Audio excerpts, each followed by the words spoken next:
Trust all of you are keeping safe and wish all of you a very happy and prosperous Diwali. I would like to thank KPIT Technologies Limited for giving us the opportunity to hold this earnings call. And now I would like to hand the conference over to Mr. Sunil Phansalkar, who is the VP and Head IR at KPIT, to do the management introductions. Over to you, Sunil. Thank you, Rahul. Good afternoon and a very warm welcome to all on the Q2 FY22 earnings conference call of KPIT Technologies Limited. I take this opportunity to wish all of you a very happy, healthy, safe Diwali and a prosperous new year ahead. On the call today, we have Kishor Patil, CEO and MD, Sachin Tikekar, President and Board Member, and Priya Hardikar, CFO. As we do always, we will have the opening remarks by Mr. Kishor Patil on the performance of the company during the quarter and the way forward, and then we will have the floor open for questions. So once again, a very warm welcome to all of you, and I'll hand this over to Mr. Patil now. Good afternoon, everyone. I'm very happy to take you through the results of this quarter and overall performance. So as you may have read, the revenue has grown 23% year on year from $65.3 million last year to $80.4 million this quarter. Generally, the growth has come across the geography, across the verticals, and most of the practices have grown during this period. The growth continued to come from T25, where there is almost 20% growth year on year.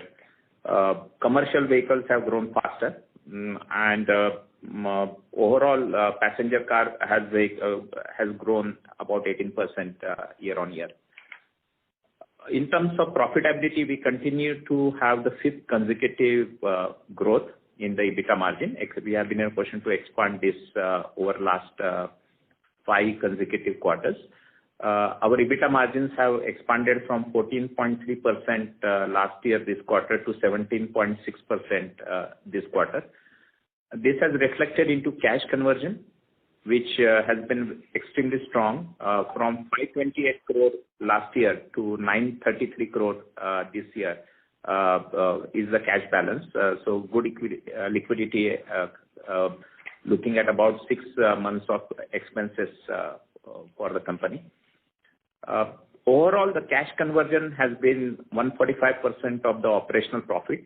And if you take out dividend and our acquisition expenses, it's 85% conversion to the operating profit. This profitability has been post significant increase into our employee cost, which are on account of higher increments during this period, which we have given. Apart from special incentives, we have given medium-term incentives we have given to our employees. So with this, with more than 1.5% increase in our overall wage costs as compared to sales, from 66.2 to 67.5%, we have been in a position to expand the margins during this period. This has been possible mainly because of the realization improvement, per person improvement, the mix of revenues, higher realizations, and of course, operational efficiency. So this has helped us to do that. There are 2 major announcements during this time, and I would like to talk about both. First is a strategic engagement with one of the European OEMs. We have signed $52 million engagement over next 5 years. It is in electrification area, and we take the full ownership of this program, and then actually subsequently the maintenance of it. Electrification continues to be a very strong area for growth and area of spend for our clients, as they are trying to ensure that they are in a position to really increase their number of models as well as the number of vehicles in electrification. So that is continues to be a big area for growth for us. Apart from that, connected area is also area which where the clients are spending. So while we continue to focus on the case, which is both on, area which is electrification, autonomous, connected, where we have significantly good capabilities and expertise and the scale, we believe that this will continue to grow. Over a period, you will see all the practices growing, and this continues to be the area of spend. But to increase our offerings in our targeted clients in the areas where they are spending, we are expanding the scope of our services. And during that, basically, one of the key area for services spending, as you must have seen, is the software-defined vehicle, which is basically in terms of architecture consulting, middleware, operating system, etc. In this regard, we have announced joint development of middleware platform along with ZF. And it's a significant one because most of the clients will spend in this area. The common investment will help us in two ways. One is it will allow us to go to all our clients and help them in building their own systems more effectively, because we would have certain platforms, components, accelerators, which will reduce their time as well as reduce their cost, and we will be in a position to offer different business models. And the second is, of course, we will be in a better position to have do testing as well as do performance management of our systems, because of the infrastructure which will be available from ZF, as well as their understanding of the hardware and lower level operating systems. So this is what this will help us to go to, and almost we will be in a position to go to almost all our clients. So this is very important, and as I mentioned to you, as we have been focusing on case, this allows us to really expand our offerings in targeted clients. We are also trying to expand our areas, which is the third area, which I would say is in terms of cloud and cloud as well as shared mobility, or I would say connected services over cloud. We will look for expanding our areas, as I mentioned to you. During this quarter, we have done one acquisition, which is a partial acquisition, I would say, of FMS, where we have acquired 25% of the stake. This allows us to really get into one of the key clients in Europe, and apart from that, expand our scope of services in both connected as well as autonomous area in a different domain, in a different service offering. We will continue to look at inorganic options for us, but largely to expand the service offerings so that we can expand our scope of offerings to our existing and the targeted clients. As we go into on the people side, as you know, the demand is overall environment is challenging, and it is demand is more than the supply for the people. I think we have experienced a higher attrition as compared to the last quarter by a couple of percentage. And however, we are doing two things. One is we are trying to manage the attrition without minimal disruption to the client servicing, where we have increased the capacity to fulfill significantly. We have more than doubled our capacity to make offers in a week. We are also creating multiple smaller centers and really attracting people from wherever they are available. So we are doing all those kind of a thing with really minimal, or may I say no, CSAT impact on the of clients. Actually, during this time, our CSAT rating has gone up, but we are very conscious of the fact that this may not be tenable if the attrition keeps at a high level. So we have taken a couple of very strong steps. The first step is very high, relatively very high increments as well as incentives to employees which accrue to them over medium term. The second thing, as we have been, as you know that we are a net talent creator, we have been investing into creating a competency in this domain, specific domain, creating that expertise. I think we continue to do that, and that will accelerate. That gives people opportunity to learn new skills as well as take different roles and make it an exciting technology career with us. So we will continue to do that.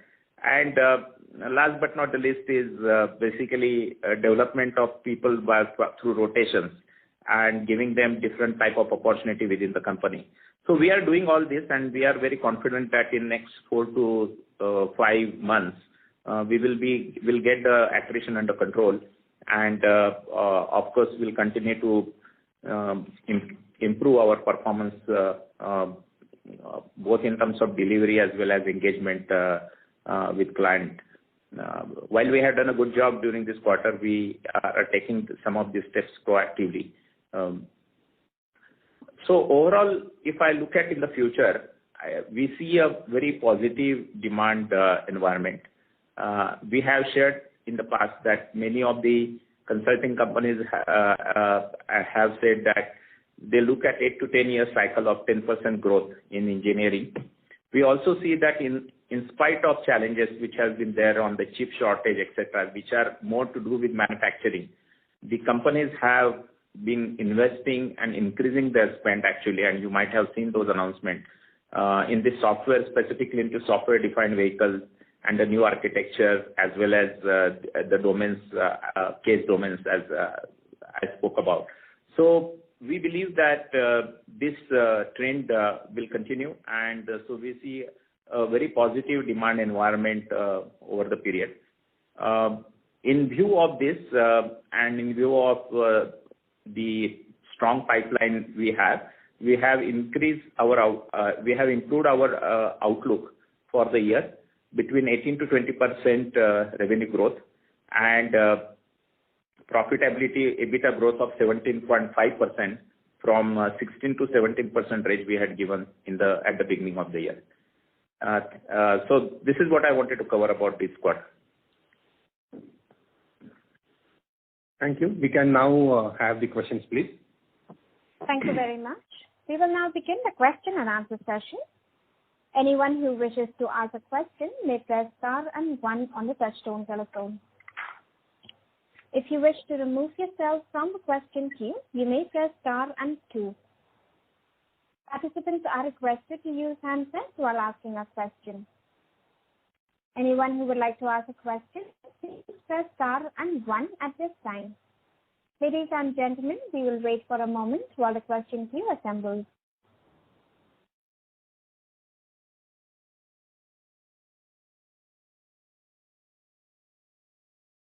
The first question is from the line of Vimal Gohil from Union AMC. Please go ahead. Yes, sir. Thank you for the opportunity and congratulations on a good quarter.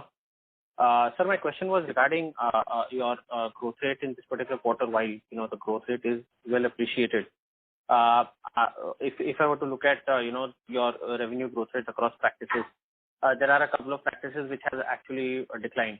And if I were to look at a slightly longer term trends, most of the practices like powertrain, etc., they've been volatile on a quarter-on-quarter basis.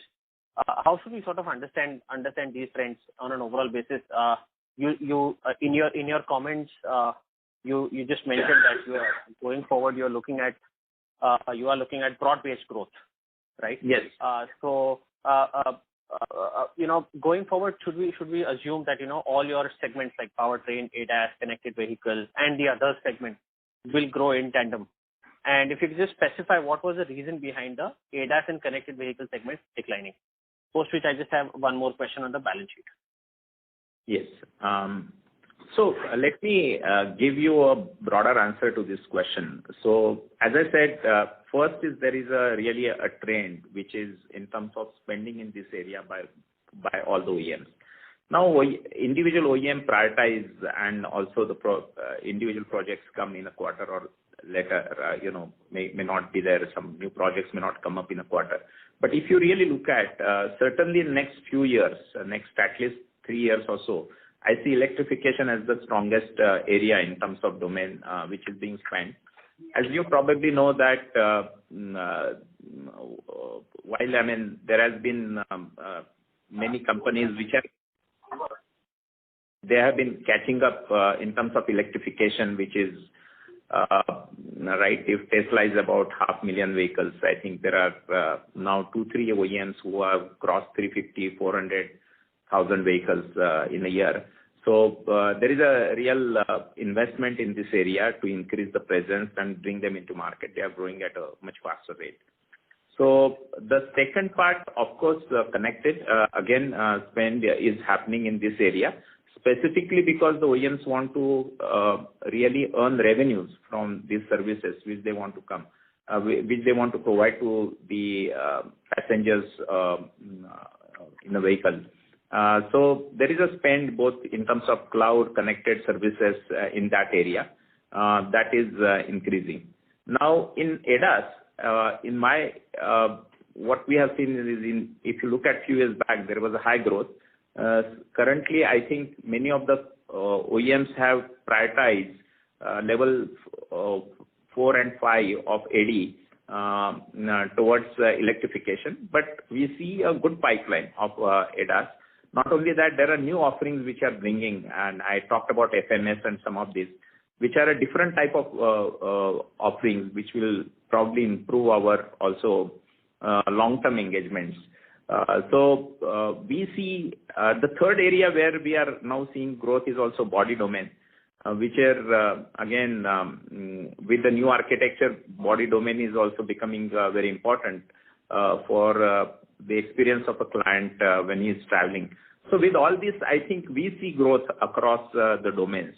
In a particular quarter, something may come up, something may go down, but I think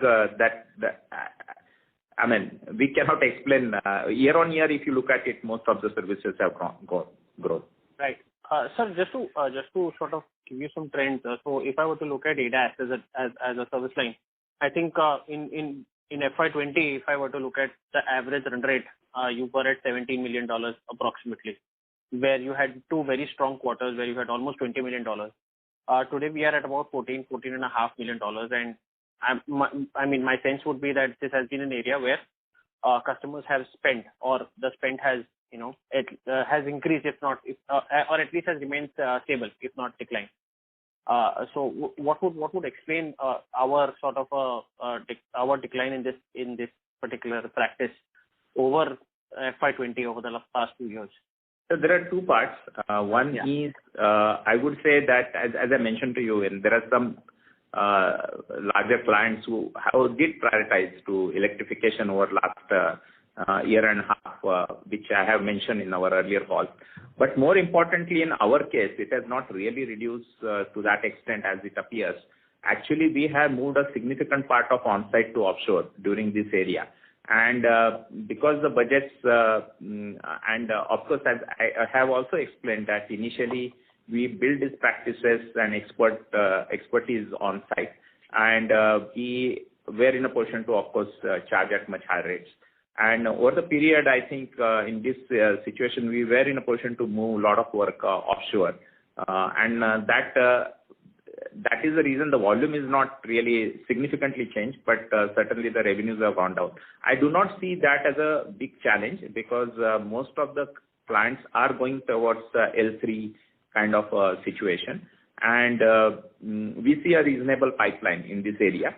But I may say that a high growth in this area will come after about 18 months, 12 to 18 months. Not only that, the new architecture which I'm talking about, or the middleware, that is very much connected with autonomous. The performance of the system has to really match in case of autonomous systems. So over a medium term, I don't see any challenge in that.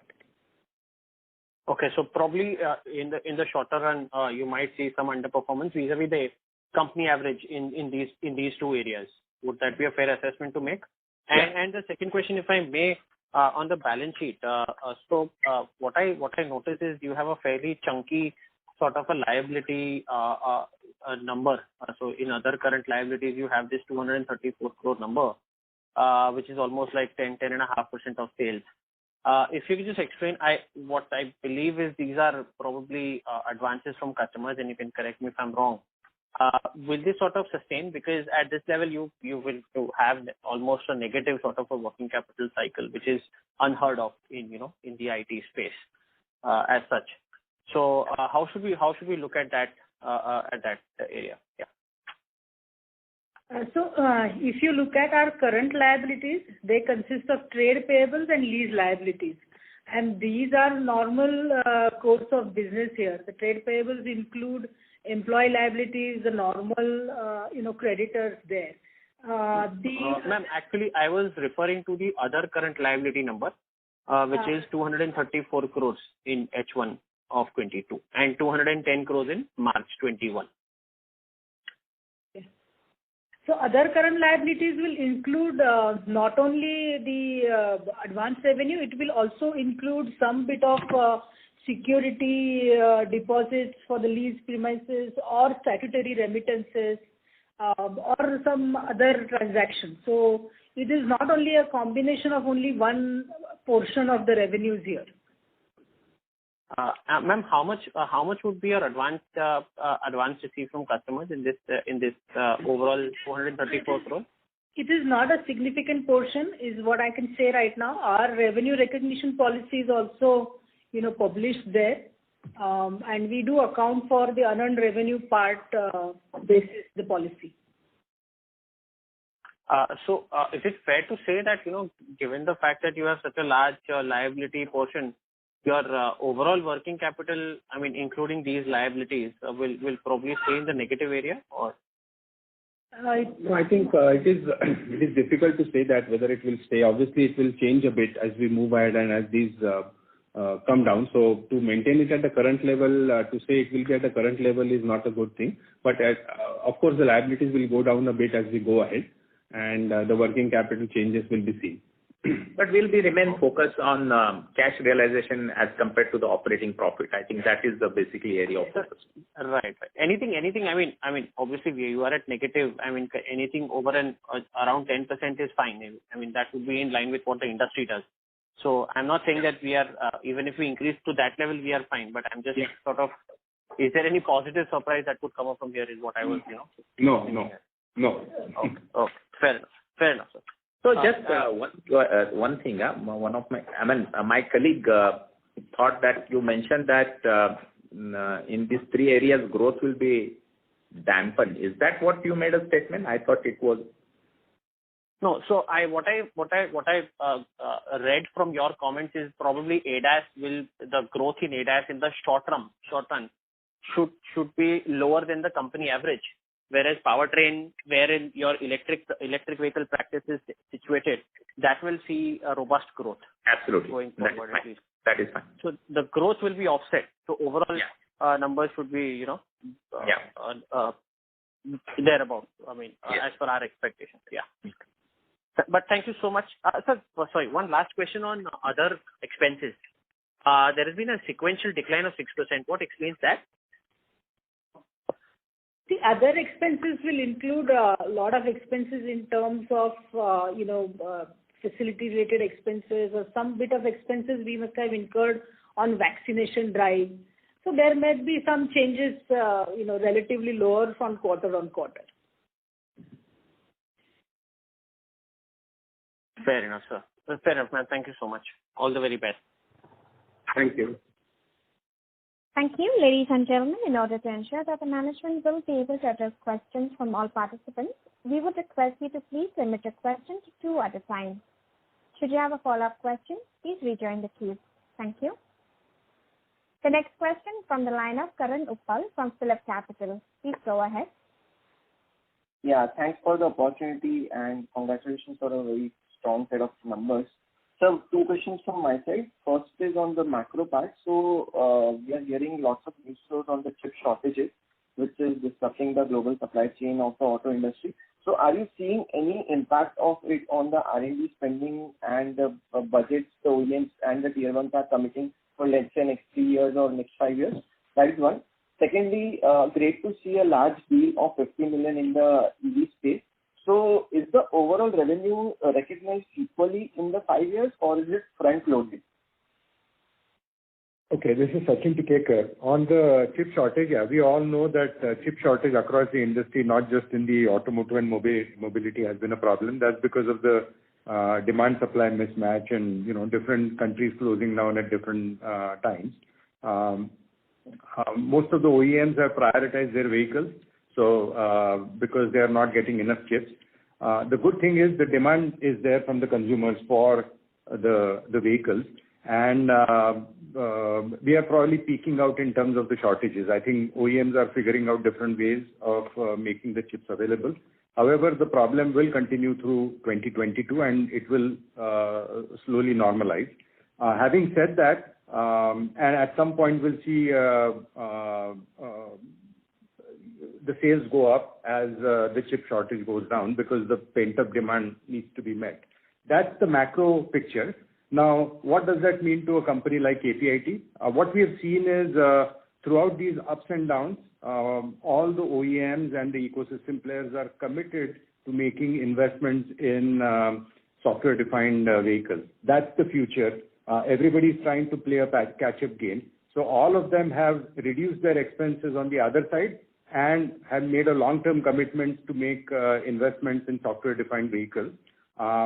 In fact, we have seen increase in inquiries and demand overall through the chip shortages, and we believe that for the areas that we specialize in around autonomous, connected, and electric, that based on the software-defined vehicles, including the whole software architecture and so forth, we think that the demand will continue to be robust, at least for the 3 to 5 year horizon.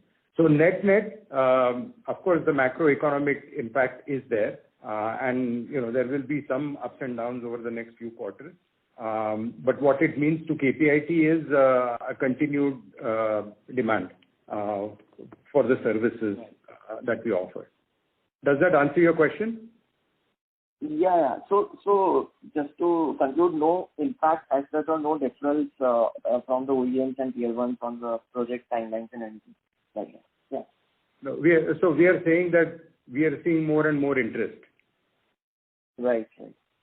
Cool. Thanks. And next question was on the large deal in the EV space. So the revenue will be recognized equally in 5 years, or is it front-loaded? Somewhat, I think it's in equal installments over the next 5 years. It's a milestone based, so I think it will depend upon how and when the milestone comes. Okay, sir. And last question is on the commentary you had mentioned on the new deals which you were seeing in the pipeline in the new software architecture domain. So any progress on that front? So we have already started working with few of the programs already, and these are the initial stages. This can scale in future. So I talked about our focus on increasing our presence in this area. Right. Okay. Thank you, sir, and all the best for FY22. Thank you. Thank you. Request participants to limit your question to 2 at a time.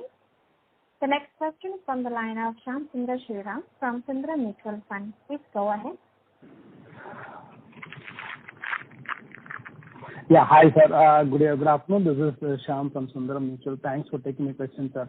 And broadly, from a slightly medium-term perspective, this ZF partnership per se, does it fill in any gap on our offerings per se? You did talk about new middleware solution. Is this something that we don't have at this point, and how does it expand our addressable market opportunity? Just trying to understand a little bit more from a say a 2 or 3 year perspective per se. Also, is there any investment to be made by KPIT towards this other than the manpower costs that will be incurred in the R&D? And the other part of the question on the FMS acquisition, sir, is it more of a customer acquisition, or are we also acquiring new capabilities along with this? If you can please share your thoughts on that per se. Just an added question here, this new large deal, what we are signing. Can you please keep it to one or two so that I can answer? Sure, sir. Yeah. So on the middleware perspective, I think we basically have already been investing. As you know, long back we started with AutoSAR, and this is much beyond AutoSAR. Then there is a different thing called Adaptive AutoSAR. Then there are multiple other elements which creates a overall middleware which basically integrates different parts and it goes across the application as a pipe.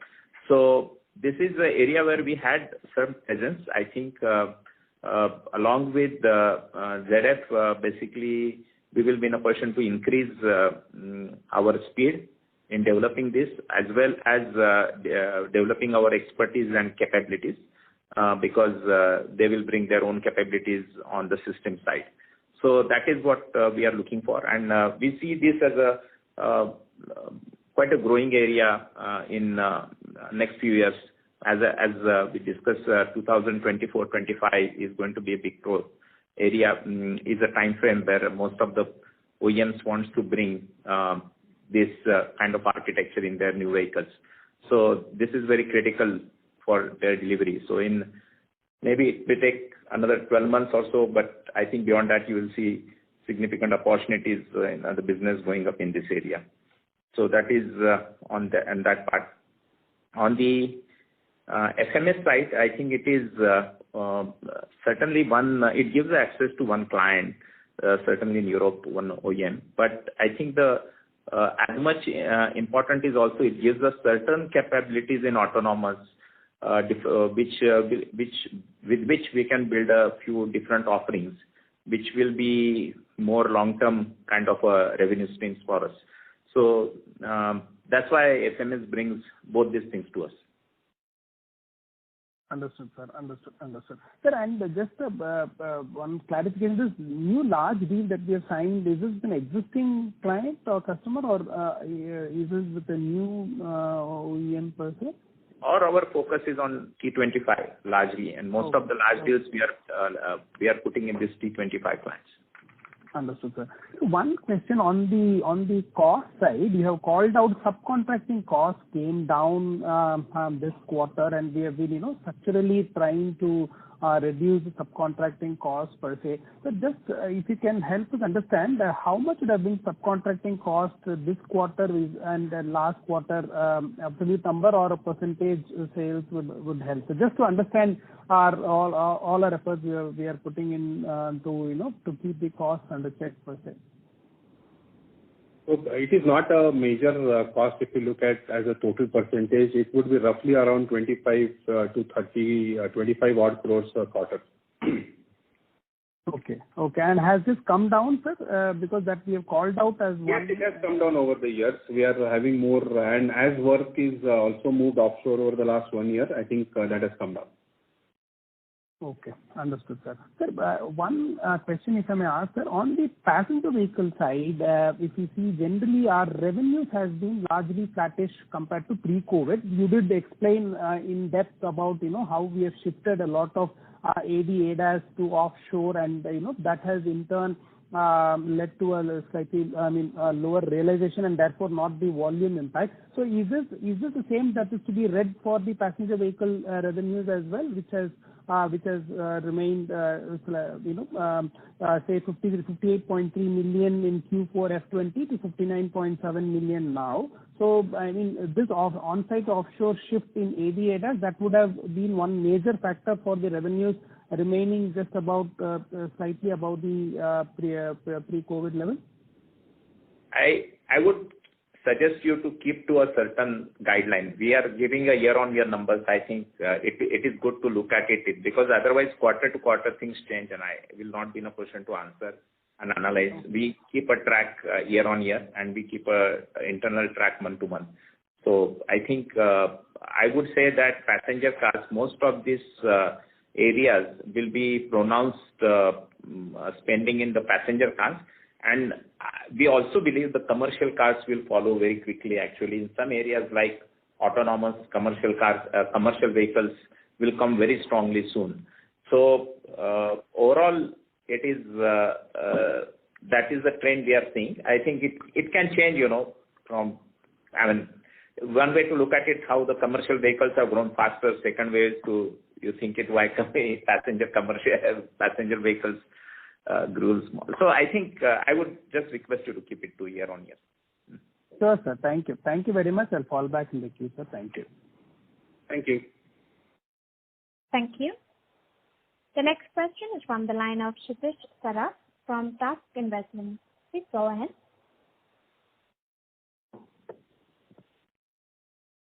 Kshitij Saraf, your line has been unmuted. Please go ahead with your question. Yeah, hi, sorry. Thank you for taking my question. Congratulations on the performance. My question is with regards to the client concentration of KPIT. Given that we plan to focus on the top 25 clients, what would be the incremental sort of scope of work going forward because KPIT is focusing on these clients? Just wanted some sort of an idea of the size of the market that KPIT is trying to address as we go forward. Yeah, I have, let me give you two parts. One is I talked about how we are expanding our offerings to existing clients to increase the addressable market. And we are firmly taking where the priority of the client is and where they are trying to transform themselves. We are adding couple of offerings or services in this area. So naturally, within these focus areas, we would like to expand our offerings. But to give your question, I think we can most of the OEMs are typically around say $100 billion revenue, the larger ones, and then the most of them are spending even the smaller one are spending significant amount on technology. So every client has a reasonable potential of OEMs becoming 50 million plus. A reasonable size OEM has a potential to become that, and the tier ones are going through transformation now. In that, there are semiconductor companies who have been added. So it's quite a reasonable and significant marketplace, and we have I have no doubt we can grow 3 times with the same focus. Got it. That's very helpful. Thank you so much. Thank you.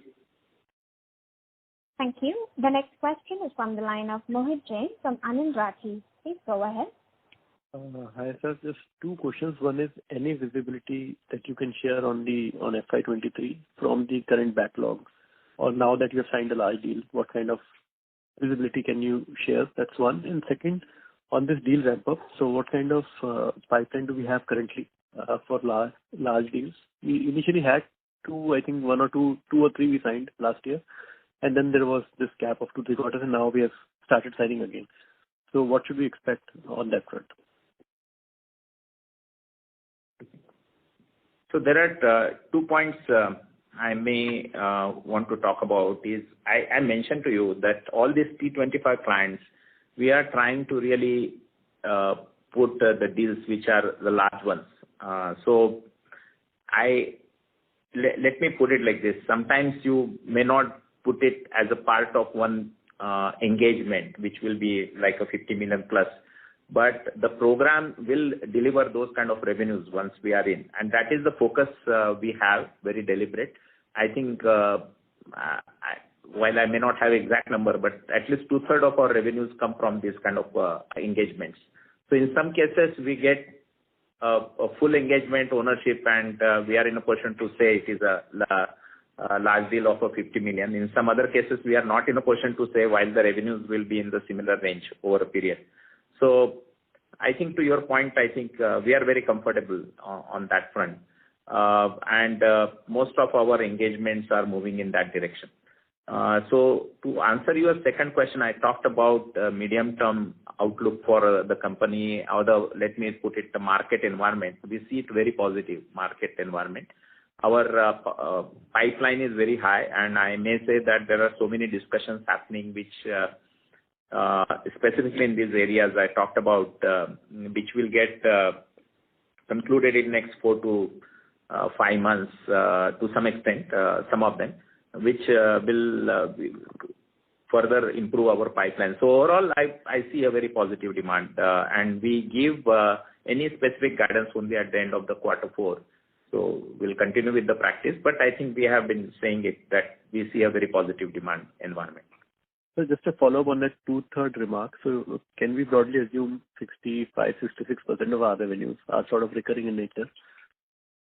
I mean, you can assume yourself, but I mean, from an understanding point of view, the way I look at it is that is how our repeat business, if you look at it, is more than 85%. Right. So, and actually maybe a little more, because 85% is largely from the T25. So if you look at it, it may be 90% of our business will be a repeat business. So large part of this is, as I said, engagements or continuing engagements on the same programs. Understood, sir. Thank you. That's all from my side. Thank you. Thank you. The next question is from the line of Anita Mittal from Invest Research. Please go ahead. Hello. Good evening, sir. My first question is why there is no growth in profits from America, while profits from rest of the world and is increasing. Can you give me some reasons for decline, as revenue from America is increasing, but there is degrowth in profits? So can you explain? So I would not encourage you to look at any revenue or profit according to the geos, because many of our clients are global. Our engagements span across different, if I have to say, different regions, and actually now also across practices. So I would like you to look at only consolidated profit. Okay, sir. My next question is, when are you expecting the commercialization of strategic engagement with European car manufacturer in electrification segment? Can you tell me the time period for revenue generation from this deal? I didn't understand your question, please. Your question is the large deal that they have announced. When does the revenue start coming in? Oh, that should start during the quarter, I think in next month or 2. So my last question is regarding Future Mobility Solution acquisition. Can you get the revenue share that you are expecting from the acquisition from for next 2 quarters or for next year? Currently we have acquired only 25% of the company, and we expect that we will acquire the rest in next 18 months. And it is based on milestone. That's why we had moved in that direction. Otherwise, we would generally acquire a majority immediately or otherwise. So while we have that, right, there are certain milestones which have been there, and they are not pure financials. It is based on certain financial plus qualitative this. So I cannot give you a clear answer to your question, how much it will create in next year or 2. But roughly any engagement we take, anything less than 20-25 million over 2-3 years is not worthwhile for us to pursue. Okay. Thank you, sir. This is from my side. Thank you. Thank you. The next question is from the line of Nitin Padmanabhan from Investec. Please go ahead. Yeah, hi, good evening everyone, and congrats on a great quarter. Just a question on and the demand obviously is pretty strong, and in terms of visibility and overall thought process over medium to long term is pretty resilient. Completely understand that part of things. Where I wanted your help is in terms of trying to understand by when do you think we'll see growth to be pretty broad-based? And the reason I ask this is, despite demand being so strong, it appears that if I just split either passenger vehicles or the top 25, it looks like growth relative to the overall business on the top 25 is lower than the overall company. And are connected. One of these always seems to be a headwind. So by when do you think, is there anything in client behavior that you're seeing within our base that is sort of softer, or do you think that this is just transient and things you'll actually start seeing broad-based as we going forward? See, there are technological cycles also. As I mentioned to you, autonomous people were, if there was high spend initially, that people have posted level 4 and level 5 as they thought the infrastructure is not so quickly. So, for example, or if you look at any other areas, connectivity, there is a shift in the demand from conventional infotainment systems towards e-cockpit. So there are technical cycles, there are prioritization which happens based on client behavior. So there are multiple angles to it. But to your point, from our perspective, we see an opportunity in each of these domains significant. That's the only reason we do it, because it doesn't, unless we see any area which could grow, in a medium term up to 100 million, that doesn't really allow us to make investments and build separate practices. So from that perspective, all of these areas are very relevant from that perspective. Sure, sir. Very helpful. Thank you so much and all the very best. Thank you. Thank you. Anyone who would like to ask a question, you may press star and 1. The next question is from the line of Karan Uppal from Phillip Capital. Please go ahead. Yeah, thanks for the follow-up, sir.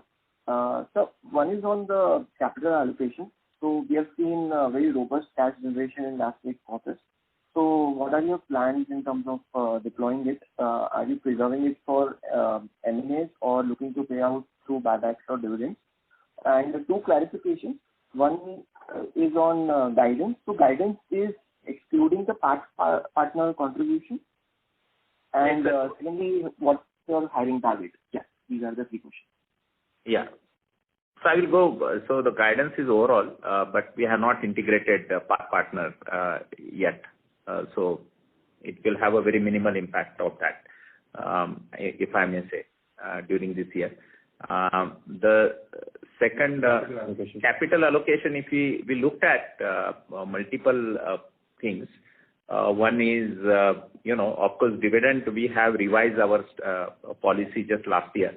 And in our opinion, whatever is the comparable companies, we have increased our dividend policy to that extent. We will get there as we are, with the improved performance sooner than later. We will pay within that policy. We will follow the guidelines. On any other part, we felt that currently looking at the higher demand, it makes sense for us to really allocate the money more towards acquisition of talent and acquisition of expertise rather than anything else. So we would allocate more resources for the acquisition side. We are not going to go for any major acquisitions, but we want really niche skills to come in the organization, very front-ended expertise to come in certain areas, as well as basically talent and expertise in certain areas, so that we can expand the new areas which we can offer to our existing client. So in that way, increasing our landscape with our clients. So that is how we have thought about capital allocation. The question was on hiring target. Yeah, last was on hiring target for FY22. So we don't give our headcounts and hiring target, but let me tell you that we have increased our capacity to hire by about 2 times what it was 6 months back. Naturally, both for addressing the attrition as well as looking at the growth. But we have very significant in last 3 years. If I look at it, this is the largest hiring we are doing, both from campus and off campus. Okay, sir. Thanks a lot. Thank you. Thank you. Anyone who would like to ask a question, you may press star and one. The next question is from the line of Vimal Gohil from Union AMC. Please go ahead. Yeah, sir. Thank you. Thank you for the opportunity again. So my question was on the employee cost. The 6% sequential growth that we've seen, does that include the subcontracting cost, or the subcontracting cost goes in the other expenses for us? It goes in other expenses. Yes. Okay. And you highlighted that the subcontracting costs have come down, right? Yes. Okay. Fair enough. So, would it be fair to say that, I mean, I'm not asking for any guidance for hiring, but whatever incremental hiring that the company does, a large portion of it would be freshers in order to sort of broaden the pyramid and improve profitability? There are two areas. One is certainly we hire people from freshers, not only in India but even outside India. That is point number one. And point number two, we are adding to our high-end architectural capabilities, though few in numbers, but very important from our growth as well as consulting-led engagement with the clients. Right. So whatever you have to backfill for your attrition, is that coming at fairly, the replacements, are they coming at a fairly high cost right now?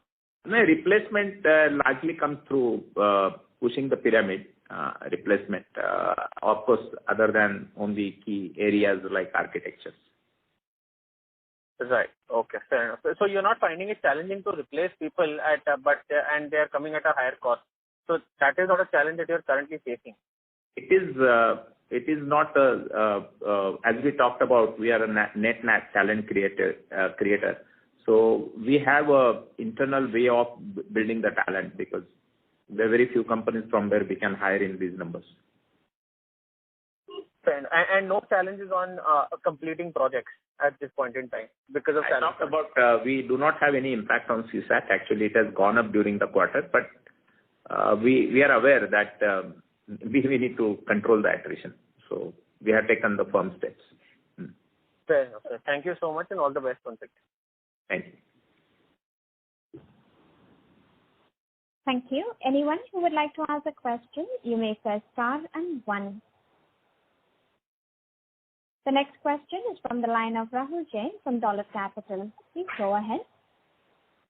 Yeah, hi. Thanks for the opportunity. Any incremental inputs you would like to give on this future mobility transaction? What is the payout? What is the expected timeline and tranches on it? And key rationale of this transaction given the minority allocation at this point? I think I'll give you the numbers because this is all, it's in public announcement actually. Yeah, so see, I mean, if you look at it, we have said that we'll acquire 25% equity stake right now, and the balance 75% over a period of 3 years. That is what we will do, and this is the basis, as Kishore explained earlier, on certain qualitative as well as quantitative targets that we have and milestones that we have to achieve. The majority stake should happen anywhere in the next 12 to 15 months.